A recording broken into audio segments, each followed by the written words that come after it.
자기소개랑 지원 동기 다 들어볼게요. 네, 안녕하십니까. 저는 국민과 따뜻하게 소통하고 이해하는 경찰이 되고 싶습니다. 대학교 시절 연극 동아리 회장으로 활동하며 10여 개가 넘는 중소기업과 식당을 돌아다니며 연극 후원금을 지원받아 연극을 성공적으로 개최한 경험이 있습니다. 또한 노인복지관에서 주기적으로 상담 역할을 해왔습니다. 그 과정 속에서 소통과 이해하는 능력을 꾸준하게 길러왔습니다. 경찰은 악을 잡는 업무도 중요하지만 대인 업무가 많은 만큼 국가와 국민을 위해서 따뜻하게 소통하고 이해하는 경찰이 되겠습니다. 부모님께서 보이스피싱 사기를 당하셨을 때 출동하신 경찰관님들의 모습을 보고 큰 감명을 받았습니다. 저 또한 출동하신 경찰관 분들처럼 빠른 소통 능력과 그리고 대처 능력을 기르기 위해서 노인복지관에서 꾸준하게 봉사활동을 해오면서 그 능력을 간접적으로나마 꾸준하게 길러왔습니다. 이러한 경험을 바탕으로 국가와 국민을 위해서 늘 소소한 고충을 들어드리며 저희 가족의 문제처럼 해결하고 싶어서 지원하였습니다. 이상입니다. 그럼 경찰 꿈을 꾸신 지가 얼마나 되신 거예요? 경찰의 꿈을 꾸게 된 것은 4년 6개월 정도 되었습니다. 긴 과정 속이었지만 그 과정 속에서 많은 어려움도 있었습니다. 하지만 이러한 부분을 늘 긍정적으로 생각해 오면서 네, 알겠습니다. 네. 그러면 4년 6개월이면 꽤 긴 시간 준비를 하신 것 같은데 경찰이 되기 위해서 그동안 한 노력으로 노인복지센터에서 봉사활동 한 거 말고 또 어떤 게 있을까요? 저희 집 앞에 있는 지구대를 3개월마다 한 번씩은 방문했습니다. 그 과정 속에서 현직에서 근무하시는 분들에게 많은 것을 여쭤본 적이 있습니다. 또한 경찰 시민학교에도 방문을 하여서 실제로 하고 있는 그런 프로그램들에 참여한 적이 있습니다. 지구대를 3개월에 한 번씩 방문했다고요?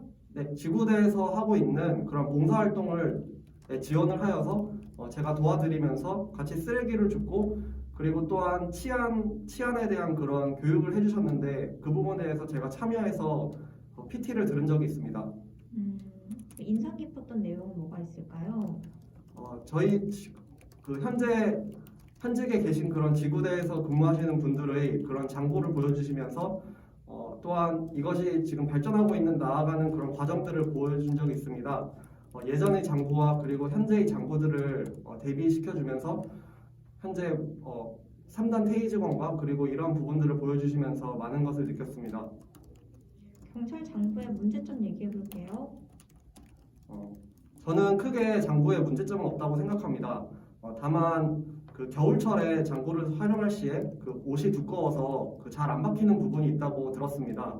이 부분에 대해서 지금 보완을 하기 위해서 현재 3단 테이저건을 활용해서 세발 연발로 이제 나오기 때문에 그 부분에 대해서 많은 보완이 이루어졌다고 생각하고 있습니다. 테이저건 겨울에 사용할 때 말씀하시는 거죠? 네, 맞습니다.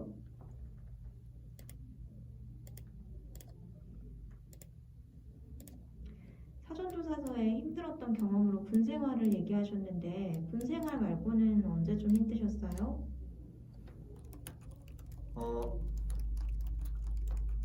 수험 생활이 가장 힘들었던 것 같습니다. 수험 생활이 녹록치만은 않았습니다. 실제로 허리가 아프신 그런 부모님을 봉양해드리면서 그리고 새벽에는 아르바이트를 하면서 꾸준하게 공부를 해왔습니다. 그 과정 속에서 많은 어려움과 착오들이 있었지만 늘 긍정적으로 생각하면서 지금 이 자리에 앉게 되었습니다. 그럼 오랜 시간 좀 수험 생활을 하셨는데 면접이 처음이세요? 이번이 2번째 면접입니다.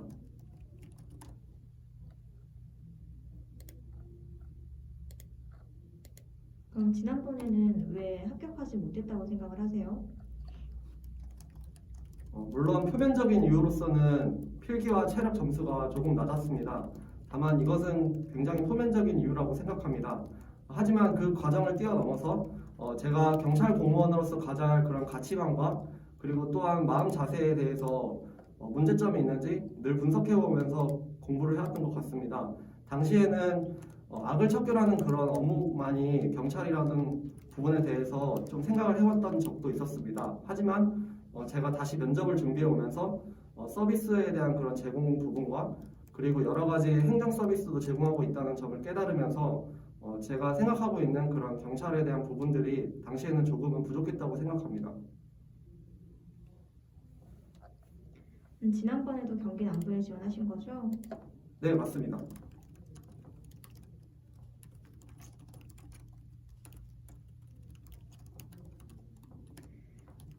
상황형 질문 하나 드리겠습니다.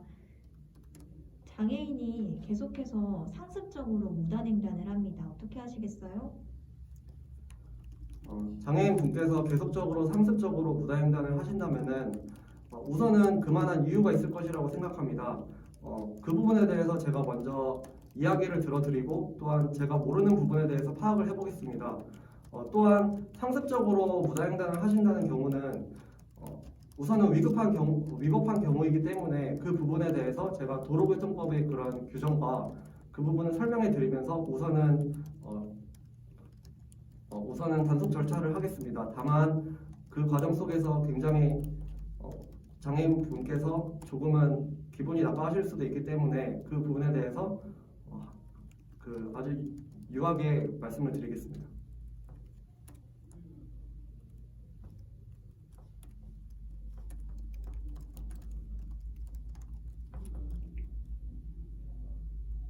초임 순경에게 재량권이 있다고 생각하세요? 저는 재량권이 없다고 생각합니다. 실제로 분명히 조금의 부분이라도 오차가 생길 수 있는 부분이 초임 경찰관이라고 생각합니다.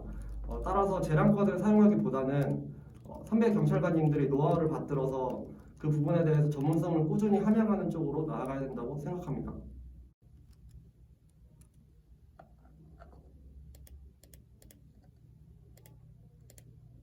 경험형 질문 하나 드리고 싶은데요.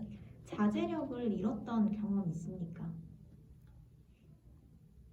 네, 저는 평소에 자제력을 잃는 성격은 아닙니다. 늘 신중하게 생각해오는 성격이지만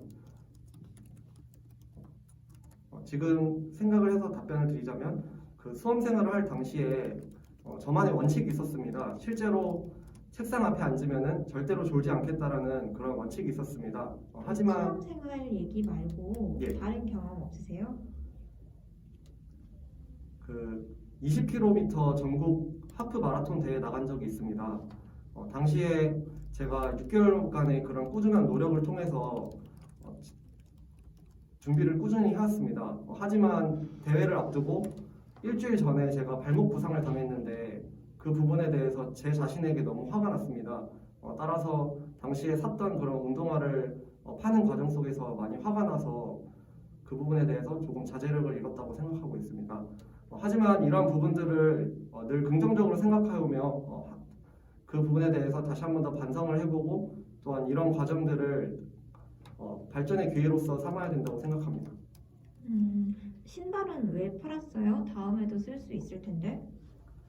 다시는 제가 이런 발목 부상을 당하면서까지 제 자신에 대한 좀 많은 제 자신에 대한 많은 실망이 당시에는 있었다고 생각합니다. 따라서 다시는 러닝을 할 수도 없다고 생각했지만 다시 포기하지 않고 끝까지 러닝은 꾸준히 해왔고 발목 부상이 심했나요? 예, 발목이 접질러져서 6개월 동안 걷지를 못했습니다.